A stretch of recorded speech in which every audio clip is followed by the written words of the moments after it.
Welcome to the Fermented Homestead. If you're new here, my name is Anna, and on this channel, I'm sharing our journey of learning how to turn our home into a homestead.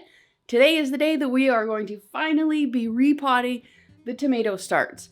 We have a tremendous amount of tomato starts. I think I started 130 different pots of them. There's at least 2 in each pot, and I need to separate them and repot them. I should have done this about a month ago. I just didn't have the pots for it, and so now we do. So now we're gonna do that. I think probably, I want to say maybe only like 7 or 8 of them didn't actually end up sprouting anything. And plus on top of that, we have all of these tomatoes. We have all these onions, and then there's all of these cold crops down here that I just started a couple of days ago, and they're still doing their thing. In the past, I've never actually started the tomato starts soon enough that they ever needed to be repotted, and I certainly never did it on the scale that I'm doing this year. So we didn't have the pots for it. Now we do, and I'm gonna go ahead and repot every single one of these today, get them separated, and just get them a little bit more space, a little bit more light, and try and figure out what we're gonna do until our new trays actually arrive. So let me show you the pots that we have. These pots here are not the ideal. These are not the ones that we actually wanted. With the toilet paper shortage debacle, whatever you want to call it, that's not gonna get me in trouble. We were not able to get the kind that we wanted, and it took a lot longer to actually get them. I'm a huge fan of Bootstrap Farmer. I'm sure you'll see that in my videos, and you saw that just now. And I get them whenever I can, but they don't have like at least I wasn't able to find one that was like a 3.5 inch pot. And so we ended up actually, I didn't know that these were gonna be as crummy and cheapo as they actually are. And so these ones are definitely not Bootstrap Farmer kind of quality, but they'll still work. And we ended up getting, as you can see, a tremendous number of them. I think we got the 3.5 inch ones, and then we also got the, I think these were 5 inch ones. And both same, I mean, you can see they're exactly the same. You know, I'm sure I should rephrase that, for nursery plastic kind of stuff, which I don't typically like to buy because I don't like to do disposable type of stuff. But these are pretty okay. They're not too bad. They're not terrible. I don't think they're gonna crumble the first year. So Robert and I just kind of decided we had to make a call, and we actually ordered these ones. And I think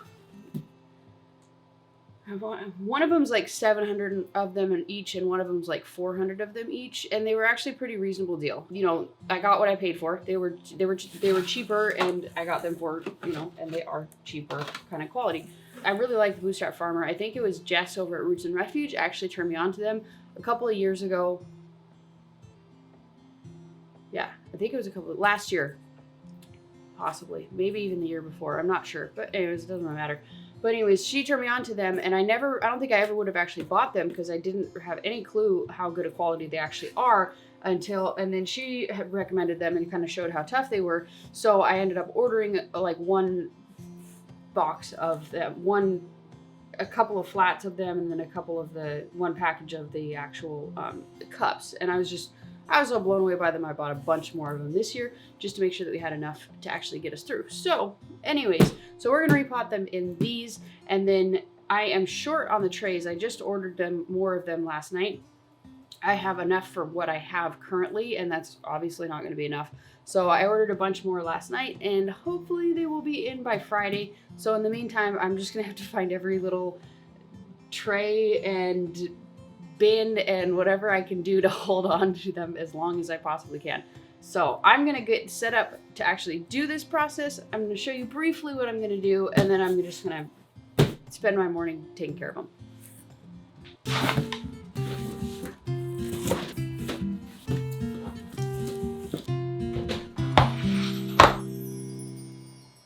One other thing that I forgot to show you were these ones that we got. I have 60 of these ones, and this is when I originally ordered. I thought this would be plenty until I realized I was like not only the crazy chicken lady, but I'm also apparently the crazy tomato lady, and I went and planted so many of these it was ridiculous. So that was not my original plan. It just kind of went that way. But I ordered 60 of these, and these ones are not Bootstrap Farmer, but they are what I would consider to be Bootstrap Farmer quality.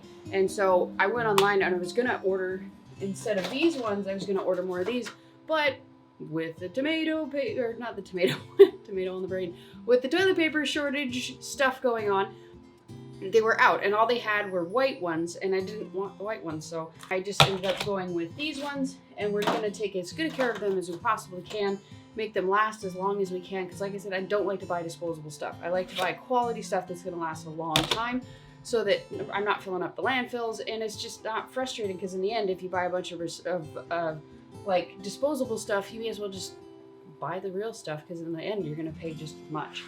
Anyways, so we got our tomatoes here. I'm gonna wash my hands. So if I'm being real, I've never actually done this before. I've seen a lot of videos on how to do it. We're just gonna kind of go from there. If I need to do a little bit more research, then I will. But we're gonna try and get this done as quickly as I can, because I have 5 quadrillion different things I gotta do today. So, at any rate. Okay, so I think these smaller ones, like this one here, is a Sunrise Bumblebee Cherry Tomato. This one's gonna go in the smaller pot.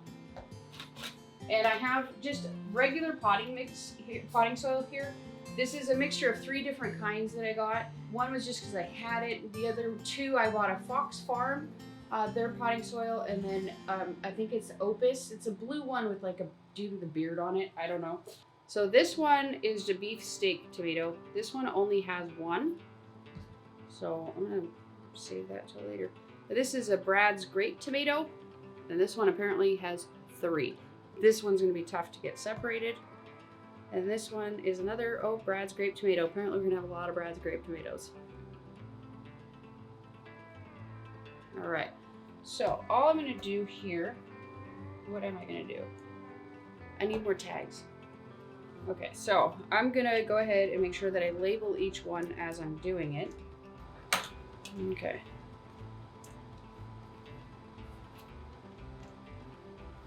So, let's see how we're gonna do it, shall we?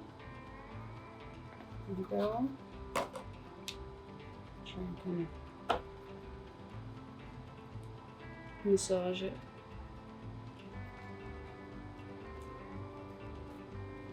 And I think with tomatoes, there we go. They're a little bit easier to separate simply because all the hairs that you can see, I don't know if you can see, let me get my face out of the way. So you can see maybe all the hairs that are all the way up the spine here, or the stem, all of those will shoot out roots. So you don't have to worry quite as much, I don't believe, as you would otherwise in planting these. So we got the giant one. Yeah, this is, I do not have enough space for all this stuff. So we're gonna go smaller here. Really small. Okay, so we can actually fit them. And then I'm literally going to cram them in here. Because, here we go.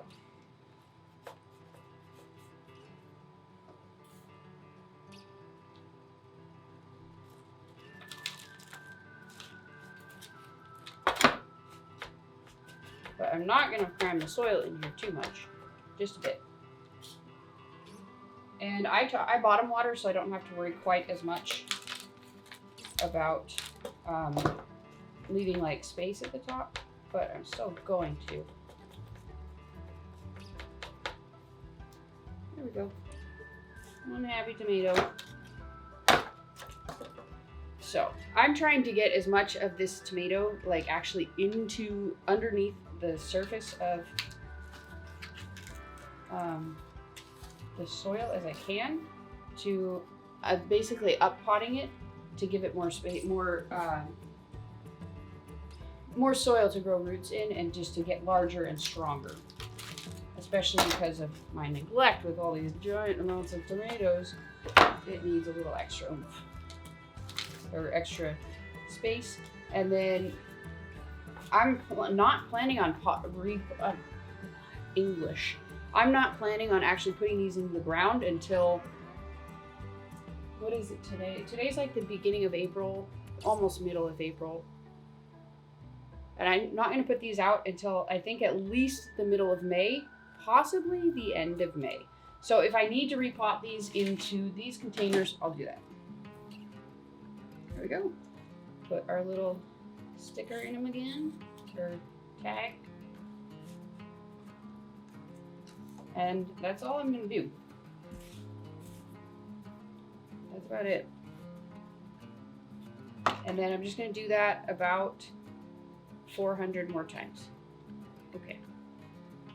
I'm gonna keep going until I find one that's a little bit more difficult, because that wasn't very difficult, and I don't anticipate that being an issue with repotting. So yeah. This, I guess I'm just trying to figure out how to do this, and I'm sharing with you guys how I'm trying to figure out how to do this. Oh, one thing that I forgot to mention, because a lot of these are so old, so dilapidated that I forgot all about them, so they've already lost all their bottom leaves. But oh my gosh, this one is crazy. This one is a gobstopper cherry tomato. Look at this thing. This thing's a foot tall, and then the little one next to it, that one's gonna get new life. Same with this one. Oh, another gobstopper. The gobstopper's going crazy. All right, let me find a good example here.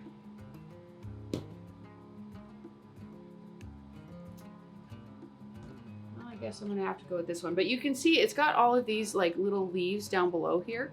And so when I'm redoing that, I'm gonna make sure that I'm getting all of the ones that are gonna go into the soil. And really I'm gonna get it up to probably just this top bunch here. And then the rest of it, I'm gonna strip all the leaves off of it so it doesn't put its energy into creating these leaves, puts its energy into growing taller and bigger, I guess.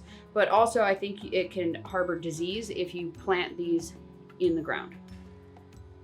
I'm not super sure about that. Just everything that I've seen has said to remove those leaves, so that's what I'm gonna do. Need to have a woosah moment.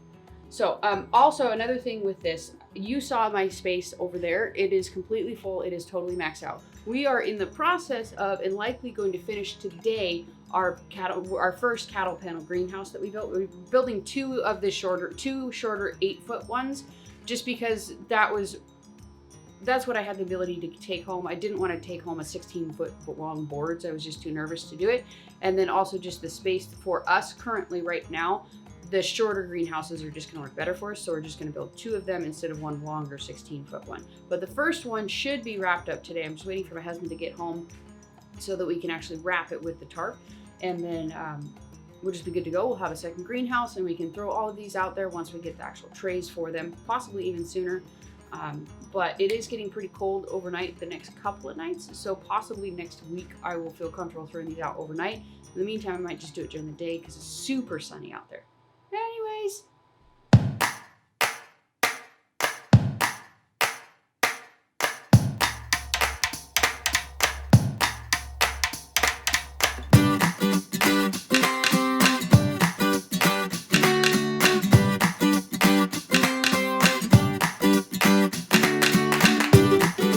Okay, so we got all of the tomatoes from this one tray repotted, and this is the amount of space that it actually takes up. I would say it's probably like, 3 times, if not 4 times the footprint of when transplanting from this pot, which I said it was a 2.5-inch pot, to this one, which is supposed to be like a 3.5-inch pot. So, I mean, it's a huge difference. Just going up like an inch in size in the pots.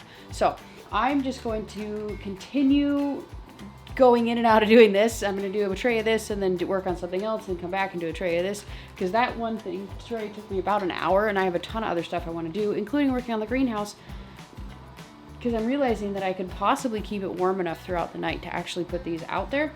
I don't really know how I'm going to end up doing that, but it is super sunny outside, so I'm going to go and enjoy it.